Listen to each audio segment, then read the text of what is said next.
una at pangalawang araw talagang tumumal. Yung dati naming sale ay nabawasan ng 25%. So tumumal siya. Pero nung mga pangatlo, pang-apat, hanggang ngayon ay nagbalik na sa dati mga kalaki, nagbalik na. Talagang lalo pang lumaki yung sale namin ngayon. Biro mo kahapon eh naka 33k kami. Welcome back to my channel mga kalakay. Ayan, kasalukuyang nagsasalang yung bago nating kasama. At aking tinuturuan kung paano magsalang. Yan. Malakas ang bulwak ng mantika, magandang senyales. Kaya tuloy-tuloy lang ang pagsalang. Kung napapansin nyo mga kalakay, medyo malalaki yung ating manok ngayon, yung ating cat. Ayan.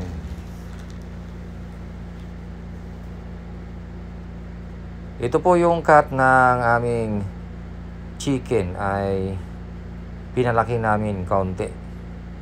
Pero imbes na 25 pesos ang bawat isa ay naging 30 pesos na mga kalakay. Yan.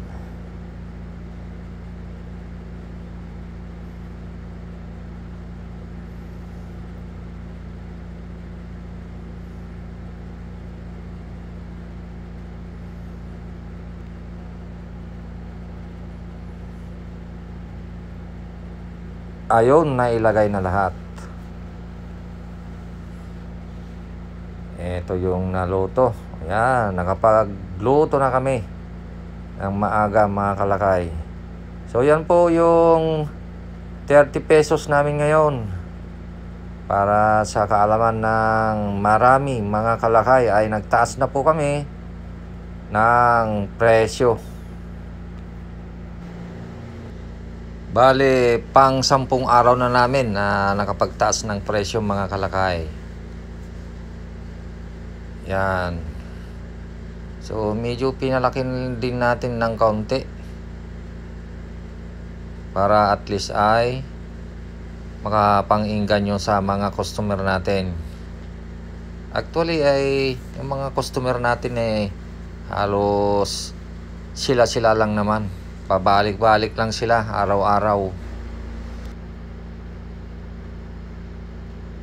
Ito naman yung ating chicken skin. Nagtaas din tayo ng presyo mga kalakay.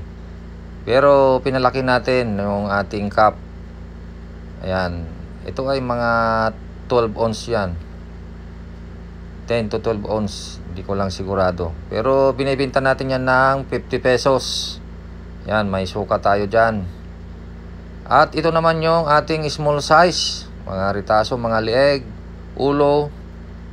Tag 15 pesos, wala nang 10. So nagtaas din tayo. Dati 25 at 10. Ngayon ay 30 at 15. Ayan, tignan natin yung sukat ng ating mga parts, no?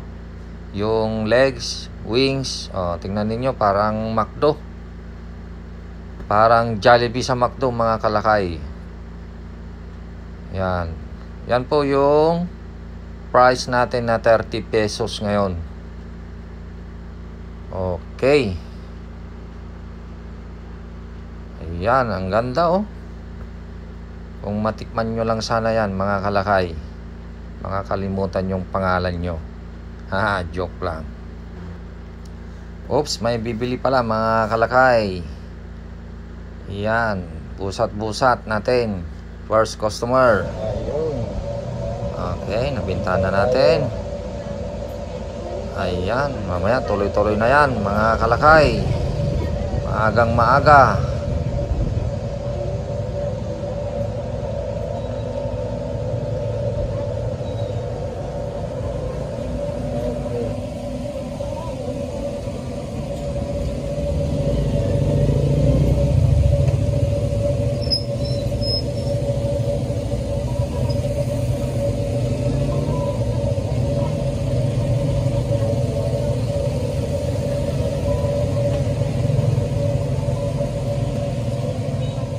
Walang araw ngayon, walang araw. Kaya makulimlim. Oo, makulimlim. Ayun yung araw, oh, nakatakpan. Takpan siya.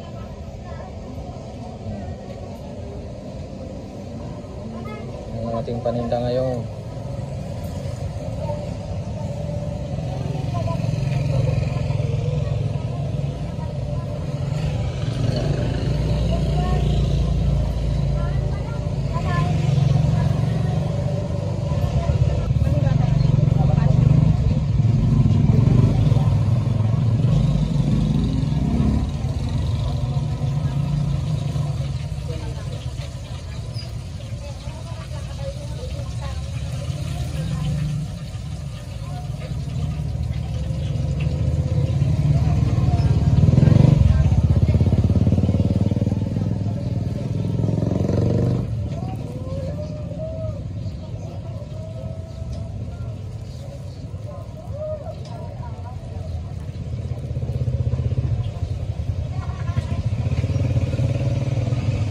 Mataas talaga yung presyo ng manok dahil nga po doon sa mga yung klima natin ay sobrang init, mahirap silang makapagpalaki ng kanilang manok, yung mga farm dyan, yung mga malalaking kumpanya ng manok. Maraming mga casualties, yung mga namamatay ganyan dahil sa init ng panahon. Ngayon, kaya sila nagtaas ng presyo. Kaya pati tayo talagang apektado mga kalakay. Apektado tayo.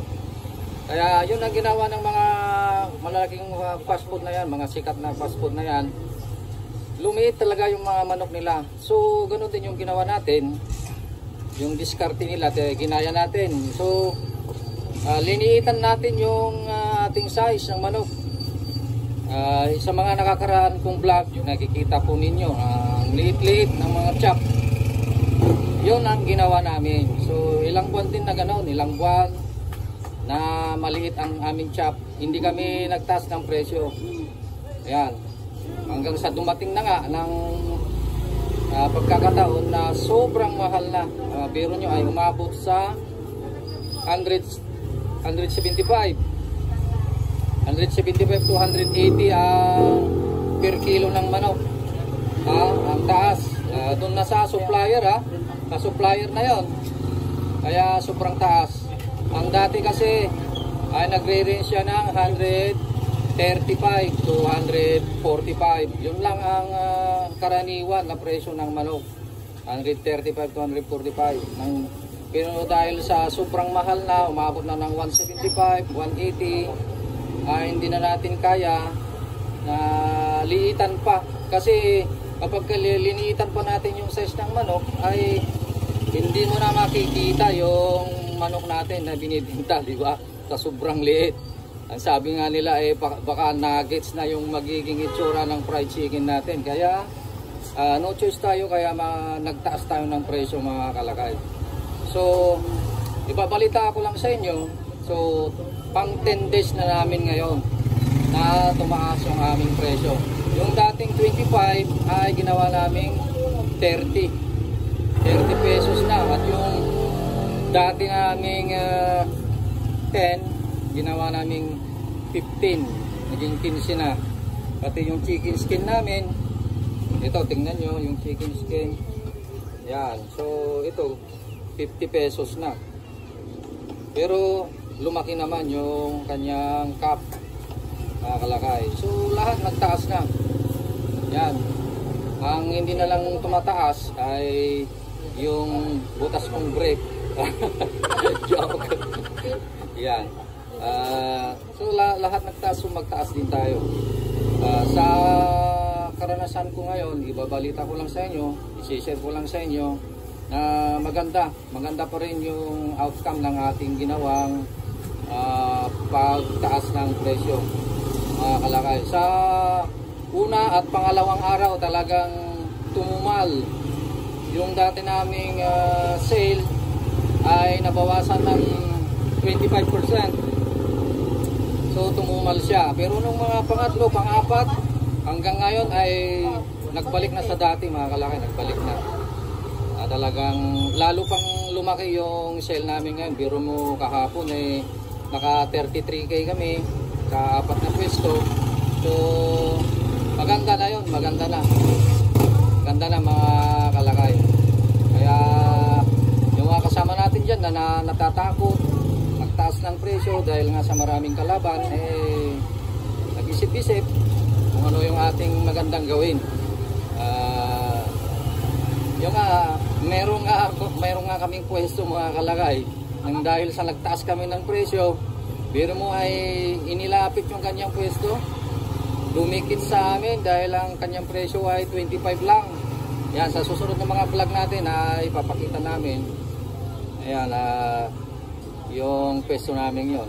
Biro mo ay linapitan kami, ano? Dahil ang kanyang presyo ay 25. Samantalang kami ay nagtaas kami ng 30. So halos lahat ng aming mga kakompetensya ay hindi nagtataas. Upahalan sila sa buhay nila mga kalakay. Ang sa atin kasi iniisip natin kung paano tayo kikita. Kasi walang silbi yung pagninegosyo kung wala naman tayong kita mga kalakay. Kaya yung aking ipinapayo sa inyo, yung mga lalo mga kasama natin dyan, tignan natin, mag-costing po tayo, baka wala na tayong kinikita at yung manok natin